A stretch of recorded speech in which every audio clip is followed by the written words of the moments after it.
Hoy el sol se escondió y no quiso salir. Te vio despertar y le dio miedo de morir. Abriste los ojos y el sol guardó su pincel, porque tú pintas el paisaje mejor que él. Cuando amanece tu lindura, cualquier constelación se pone insegura.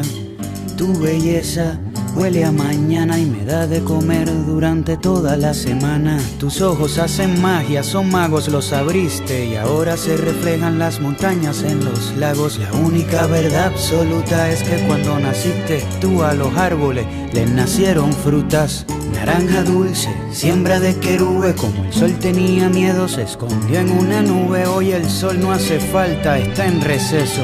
La vitamina D me la das tú con un beso. La luna sale a caminar siguiendo tus pupilas. La noche brilla original después que tú la miras. Ya nadie sabe ser feliz a costa del despojo. Gracias a ti y a tus ojos.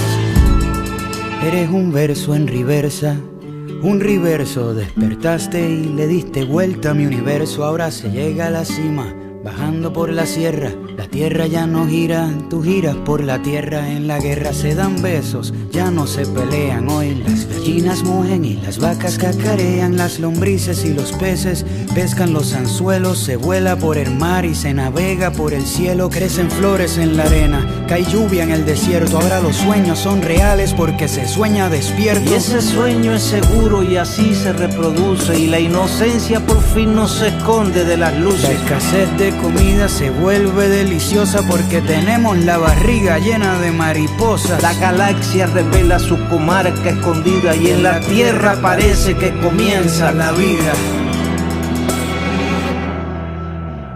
La luna sale a caminar siguiendo tus pupilas. La noche brilla original después que tú la miras. Ya nadie sabe ser feliz a costa del despojo. Gracias a ti y a tus ojos.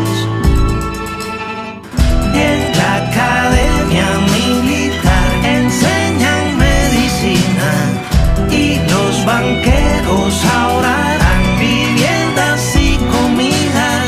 Ya nadie sabe ser feliz a costa del despojo. Gracias a